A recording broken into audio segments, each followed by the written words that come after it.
നമസ്കാരം, പ്രവാസികളുടെ ന്യൂസിലേക്ക് ഏവർക്കും സ്വാഗതം. ഇന്നത്തെ പ്രധാന വാർത്തകൾ. ജർമ്മനിയിലെ വാടകക്കാർക്ക് 2025 കുത്തനെ വാടക വർദ്ധിക്കും. പല നഗരങ്ങളിലും താങ്ങാനാവുന്ന ഭവനങ്ങളുടെ ദൗർലഭ്യം കാരണം ജർമ്മനിയുടെ വാടക നിയന്ത്രണങ്ങൾ ഇല്ലാതാകാനുള്ള സാധ്യതയുള്ളതിനാൽ വാടകക്കാർ വർദ്ധിച്ചു വരുന്ന വാടക ചെലവ് അഭിമുഖീകരിക്കേണ്ടി വരും. അതുകൊണ്ട് തന്നെ ജർമ്മനിയിൽ ഒരു വീട് വാടകയ്ക്ക് എടുക്കുന്നതിനുള്ള ചെലവ് ഗണ്യമായി ഉയരുകയാണ്. പ്രധാന ജർമ്മൻ നഗരങ്ങളിൽ കഴിഞ്ഞ 2 വർഷത്തിനിടെ വാടക 30% വരെ വർദ്ധിച്ചത് പുതിയ വാടകക്കാരെ ഏറ്റവും കൂടുതൽ ബാധിച്ചു. 2029 വരെ വാടക നിയന്ത്രണങ്ങൾ നീട്ടാൻ ഭരണസഖ്യം ഇതിനകം സമ്മതിച്ചിട്ടുണ്ടെങ്കിലും കരട് നിയമം ബുണ്ടസ്റ്റാഗിൽ അംഗീകരിച്ചിട്ടില്ല. വാടക ബ്രേക്ക് ഒഴിവായാൽ ഭൂവുടമകൾക്കും റിയൽ എസ്റ്റേറ്റ് കമ്പനികൾക്കും ഉയർന്ന നിരക്കിൽ വാടക ഉയർത്താൻ കൂടുതൽ സ്വാതന്ത്ര്യം നൽകും. ഇതിനെ വാടകക്കാർക്ക് വെല്ലുവിളിക്കാൻ നിയമപരമായ അവകാശം ഇല്ലാതാവും. നോർത്ത് റൈൻ വെസ്റ്റ്ഫാലിയയിൽ 1,66,000 ഫ്ളാറ്റുകളുള്ള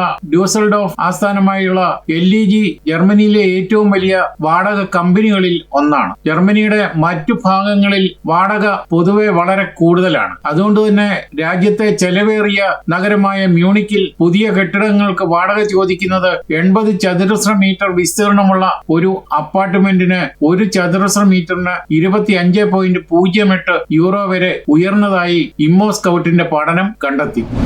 സിറിയയിലെ പുതിയ സാഹചര്യങ്ങൾ കണക്കിലെടുത്ത് ജർമ്മനിയിൽ ജോലി ചെയ്യുന്ന സിറിയൻ ഡോക്ടർമാർ സ്വന്തം നാട്ടിലേക്ക് മടങ്ങുമെന്ന് ജർമ്മനിയിലെ ക്ലിനിക്കുകൾ ഭയപ്പെടുന്നു. സിറിയയിൽ നിന്നുള്ള ഡോക്ടർമാർ ഇപ്പോൾ ജർമ്മനിയുടെ ആരോഗ്യ സംവിധാനത്തിൽ ഒരു പ്രധാന പങ്ക് വഹിക്കുന്നുണ്ട്. അതുകൊണ്ട് തന്നെ ജർമ്മനിയിൽ മതിയായ നഴ്സുമാരും ഡോക്ടർമാരും ഇല്ലാത്ത സാഹചര്യത്തിൽ രാജ്യത്തെ ആരോഗ്യ പരിരക്ഷ നിലനിർത്താൻ അവർ ആവശ്യമാണെന്ന് ക്ലിനിക്കുകൾ മുന്നറിയിപ്പ് നൽകിയിരിക്കുകയാണ്. ഇത് ജർമ്മനിയിലെ ആരോഗ്യ സംരക്ഷണത്തെ പ്രതികൂലമായി ബാധിക്കും. ജർമ്മൻ ഹോസ്പിറ്റൽ അസോസിയേഷന്റെ തലവനാണ് ഇക്കാര്യം മുന്നറിയിപ്പായി നൽകിയത്. ജർമ്മനിയിലേക്ക് പലായനം ചെയ്ത നിരവധി സിറിയക്കാർ ഇവിടെ പുതിയ ജീവിതം കെട്ടിപ്പടുത്തി. അവരിൽ പലരും ദീർഘകാലമായി ആരോഗ്യ സംരക്ഷണ മേഖലയിൽ ജോലി ചെയ്യുന്നവരാണ്. ഇവരിൽ വലിയൊരു വിഭാഗം വീണ്ടും ജർമ്മനി വിടുകയാണെങ്കിൽ ഇത് ജീവനക്കാരുടെ തലത്തിൽ വലിയ കുറവുണ്ടാക്കും. ഇവരിൽ പലരും സ്വന്തം നാട്ടിലേക്ക് മടങ്ങാൻ ആഗ്രഹിക്കുന്നുവെന്നും അവിടെ അടിയന്തരമായി ആവശ്യമാണെന്നും സിറിയക്കാർ പറയുന്നു. സിറിയയിൽ നിന്നുള്ള ഏകദേശം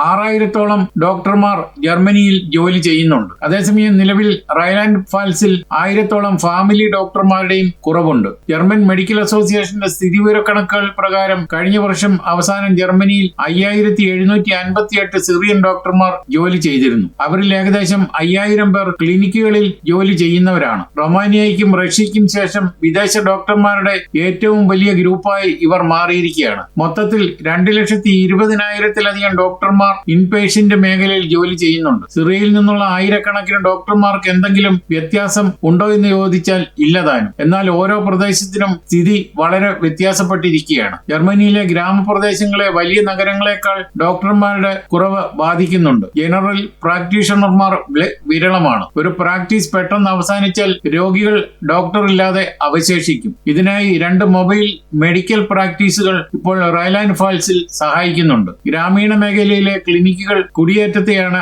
ആശ്രയിക്കുന്നത്. അതുകൊണ്ട് വലിയ നഗരങ്ങളിലെ ക്ലിനിക്കുകളേക്കാൾ പ്രത്യേകിച്ച് ചെറിയ നഗരങ്ങളിലെ ആശുപത്രികൾ പലപ്പോഴും ഇമിഗ്രേഷനെ ആശ്രയിക്കുന്നുണ്ടെന്ന് ഇന്റഗ്രേഷൻ മീഡിയ സർവീസിന്റെ വിശകലനം പറയുന്നുണ്ട്. ചില ഗ്രാമപ്രദേശങ്ങളിൽ പുതുതായി നിയമിക്കപ്പെട്ട വിദേശ അസിസ്റ്റന്റ് ഡോക്ടർമാരുടെ അനുപാതം ഇപ്പോൾ 80%. ഇതിനുശേഷം സ്ഥിതി കൂടുതൽ വഷളായിക്കൊണ്ടിരിക്കുകയാണ്. കൂടുതൽ ഡോക്ടർമാർ വിരമിക്കുന്നതിനാലും മെഡിസിൻ പഠിക്കാൻ മതിയായ സ്ഥലങ്ങൾ ഇല്ലാത്തതിനാലും ഇത് ഭാവിയിൽ കൂടുതൽ ബുദ്ധിമുട്ടുണ്ടാക്കുമെന്ന് ഭീഷണിപ്പെടുത്തുകയാണ്. ഡോക്ടേഴ്സ് സംഘടനയായ മാർബർഗർ ബുണ്ട് പ്രൊഫഷണൽ അസോസിയേഷൻ പോലും വിദേശ യോഗ്യതയുള്ള ഡോക്ടർമാർക്കായി പരസ്യം ചെയ്യുന്നുണ്ട്. പ്രത്യേകമായി സജ്ജീകരിച്ച ഇൻഫോസൈറ്റ് അനുസരിച്ച് ഗ്രാമപ്രദേശങ്ങളിൽ ഇപ്പോഴും നിരവധി ഒഴിവുകൾ ഉണ്ട്. രാജ്യത്തെ പല കുടുംബ ഡോക്ടർമാരും വിരമിക്കൽ ഭീഷണിയിലാണ്. ഇവർക്ക് ഒരു പിൻഗാമിയെ കണ്ടെത്തുന്നതും ബുദ്ധിമുട്ടാണ്. അസോസിയേഷൻ പറയുന്നത് അന്താരാഷ്ട്ര തലത്തിൽ തൊഴിലാളികളെ റിക്രൂട്ട് ചെയ്യുക എന്നാണ്. നഴ്സിംഗ്, ഹെൽത്ത് കെയർ പ്രവർത്തനം തുടങ്ങിയ സുപ്രധാന അടിസ്ഥാന സൗകര്യ മേഖലകൾ നിലനിർത്താൻ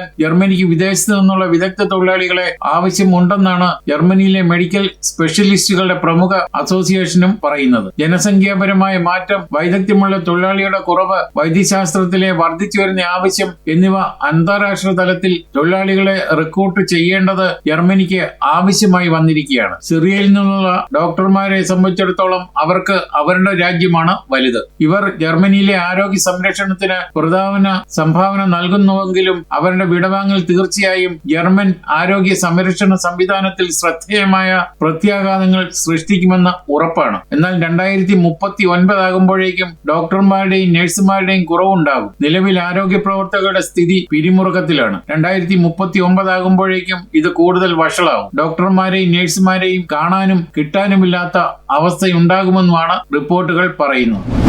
കഴിഞ്ഞ 36 വർഷമായി ക്രിസ്തീയ ഭക്തിഗാന മേഖലയിൽ തനതായ വ്യക്തിമുദ്ര പതിപ്പിച്ച കുമ്പിൾ ക്രിയേഷൻസ് ഇത്തവണയും ക്രിസ്മസ് ആൽബം ഒരുക്കി ശ്രദ്ധേയമായി. രചനയ്ക്കും സംഗീതത്തിനും ഏറെ പ്രാധാന്യം നൽകിയ ഹൃദ്യമായ ഒരു കരോൾ ഗാനം ആസ്വാദകർ ഇതിനോടകം നെഞ്ചിലേറ്റിക്കഴിഞ്ഞു. റിലീസ് ചെയ്ത ആദ്യ ദിനം തന്നെ ഗാനം യൂട്യൂബിൽ വൈറലായി. ഇന്നത്തെ കണക്ക് നോക്കിയാൽ 12,500ഓളം ആളുകളാണ് ഇത് യൂട്യൂബിൽ കണ്ട് ആസ്വദിച്ചത്. അമലോത്ഭവ മാതാവിന്റെ തിരുനാൾ ദിനമായ ഡിസംബർ 8 കൊളോൺ റോസ്റാത്തിലെ നിക്കോളാസ് ദേവാലയ ഹാളിൽ നടന്ന ചടങ്ങിൽ സെന്റ് നിക്കോളാസ് ചർച്ച് വികാരി ഫാദർ ജോസ് വടക്കേക്കര CMI ആണ് അതിപൂജിതമാം ക്രിസ്മസ് എന്ന ഗാനം കുമ്പിൾ ക്രിയേഷൻസിന്റെ യൂട്യൂബ് ചാനലിലൂടെ പുറത്തിറക്കിയത്. ജോസ് കുമ്പിളുവേലിൽ ചടങ്ങിൽ സ്വാഗതം ആശംസിച്ചു. ഫാദർ ജോസ് വടക്കേക്കര CMI അധ്യക്ഷത വഹിച്ചു. ജർമ്മനിയിലെ വിവിധ ഇടവകളിൽ ജോലി ചെയ്യുന്ന CMI സഭാംഗങ്ങളായ reverend doctor Tijo Thannikkal, father Roy Anchani, father Shindo Punnakkal, world Malayali global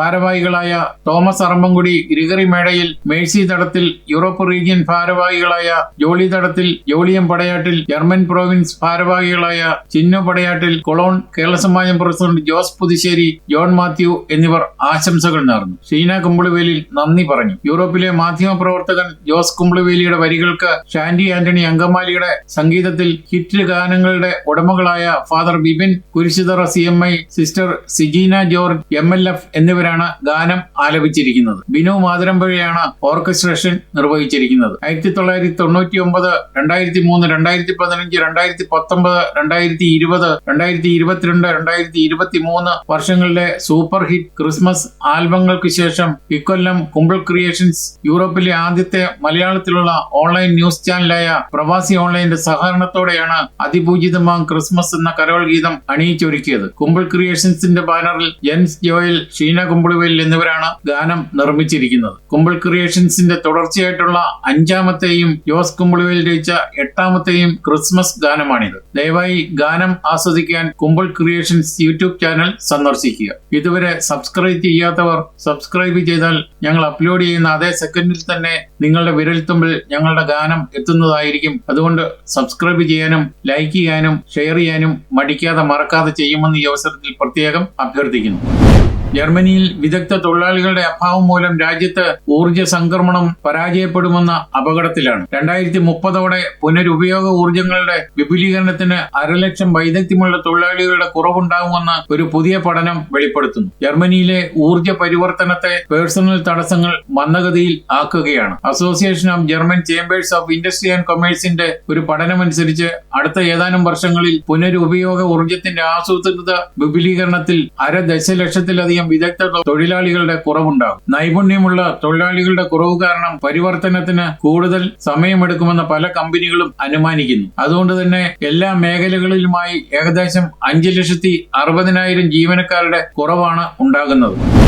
നിയുക്ത US health and human services സെക്രട്ടറിയായി നിയുക്ത US പ്രസിഡന്റ് ഡൊണാൾഡ് ട്രംപ് പ്രഖ്യാപിച്ചു. എന്നാൽ കെന്റണിയുടെ വാക്സിനേഷൻ വിരുദ്ധ നിലപാടിനെയും പ്രസക്തമായ അനുഭവത്തിന്റെ അഭാവത്തെയും മുൻനിർത്തി ഡസൻ കണക്കിന് നോബൽ സമ്മാന ജേതാക്കൾ മുന്നറിയിപ്പ് നൽകിയെന്ന് മാത്രമല്ല അവർ വിമർശിക്കുകയും ചെയ്തു. ഇദ്ദേഹത്തിന്റെ കമ്മീഷൻ ജനങ്ങളുടെ ആരോഗ്യം അപകടപ്പെടുത്തുമെന്നാണ് മുന്നറിയിപ്പ് നൽകിയിരിക്കുന്നത്. പ്രസിദ്ധമായ കെന്നഡി രാജവംശത്തിന്റെ 70-കാരനായ ഇദ്ദേഹം അസംബന്ധമായ അവകാശവാദങ്ങളും കഥകളും കൊണ്ട് വാർത്തകളിൽ ഇടം നേടിയിട്ടുണ്ട്.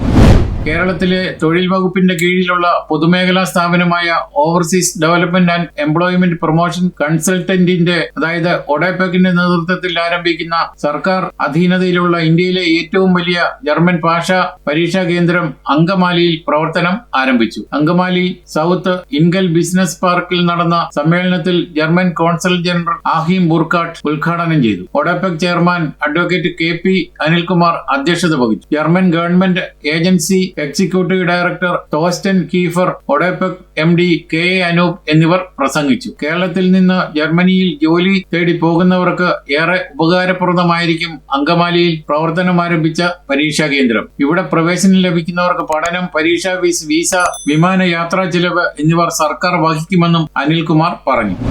ഇതോടെ ഈ വാർത്താ ബുള്ളറ്റിനൂടെ പൂർണ്ണമാവുകയാണ്. നിങ്ങൾ നൽകി വരുന്ന എല്ലാവിധ പിന്തുണയ്ക്കും ഞങ്ങൾ ഹൃദയപൂർവ്വം നന്ദി അറിയിക്കുന്നു. അതോടൊപ്പം കൂടുതൽ വാർത്തകളും വിശേഷങ്ങളും അറിയാൻ യൂറോപ്പിലെ ആദ്യത്തെ മലയാളത്തിലെ ഓൺലൈൻ പോർട്ടലായ പ്രവാസി ഓൺലൈൻ.com സന്ദർശിക്കുക. നന്ദി, നമസ്കാരം.